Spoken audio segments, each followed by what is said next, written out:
पिस्तूल, rummy club आणि जीवघेणा हल्ला.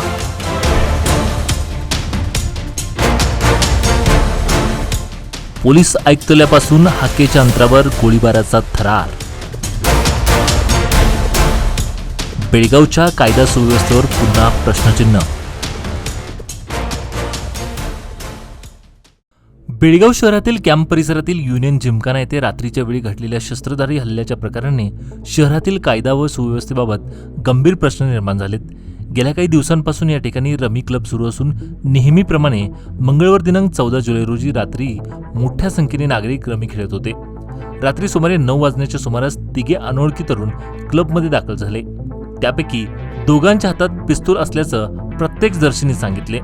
त्यांनी सुरेश जालगार कोण अशी विचारणा करत काही जणांवर बंदूक रोखली.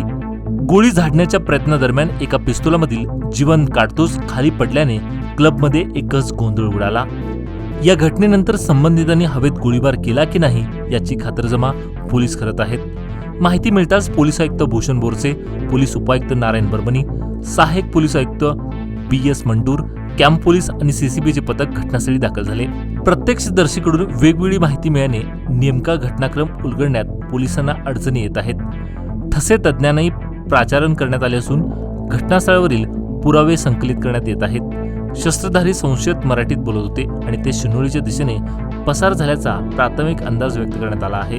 दरम्यान पोलीस आयुक्तालयाच्या हद्दीत क्लबच्या नावाखाली रमीचे अड्डे सुरू असल्याचा आरोप नागरिकांकडून होत असून वाढते जुगार, अवैध धंदे आणि वर्चस्वाच्या संघर्षामुळे शहरातील कायदा सुव्यवस्थेचं आव्हान अधिक गंभीर असल्याची चर्चा सुरू आहे. या संपूर्ण घटना CCTV कॅमेऱ्यात कैद झाली असून या प्रकरणाचा तपास तसेच फरार संशयिताचा शोध कॅम्प पोलिसांनी सुरू केला आहे.